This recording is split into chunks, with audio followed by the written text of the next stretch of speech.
I have been critical of the statement we need to study history so we don't repeat it. It is a typical remark of insecure history majors with an inferiority complex to inflate their ego. They are often diplomats who feel they should be considered as a source of useful information and/or counsel. In fact, it's a lazy way of trying to predict the future without thinking or being able to extrapolate. How many times does one need to touch a hot stove to know it will burn you? Most events are predictable when the core values of the instigator are known. If their agenda is honest or disingenuous, their actions and personality will portray their expected outcomes sooner or later. The time frame is much trickier. The deep state does not worry about time. They play this game of attrition like a frog in a gradually warming pot of water. It will eventually kill you if you don't jump out. The deep state plan is to depress people, making them easier to control by making them dependent.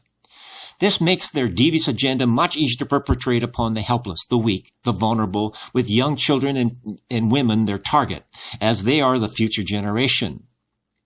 We live with a legal system innocent until proven guilty, meaning perpetrators can't be stopped before they commit any atrocity. By tolerating slight compromises of our core values, this is a stealth approach to delivering a kill shot. We cannot let history repeat itself by tolerating increasing degrees of bad behavior. In dealing with corrupt government, a dishonest agenda, the perpetrator is the deep state, and we can't arrest everyone. The inevitable outcome is exactly the same as any corrupt government. It will continue until overthrown. Germany, Japan, France, Rome, Greece are all governments that fail because of blatant disregard for our core values that became intolerable to the majority of the citizens. The years' past activity manipulated the country into submission by entities we thought we trusted. Our public schools, our healthcare industry, the bureaucracy as well as Congress and the President, and many Fortune 500 companies. The real concern is most people implementing these executive orders, policies, laws, and business decisions are unaware or in denial of the evil they are advancing by simply doing their job of following orders.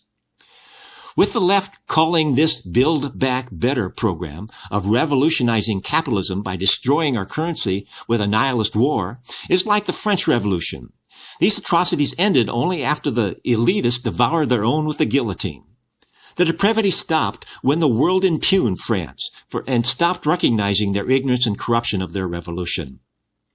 One does not go to a target range wearing a blindfold. Just as one must confront evil as it being disguised as charitable, compassionate, or benevolent, or Christ-like.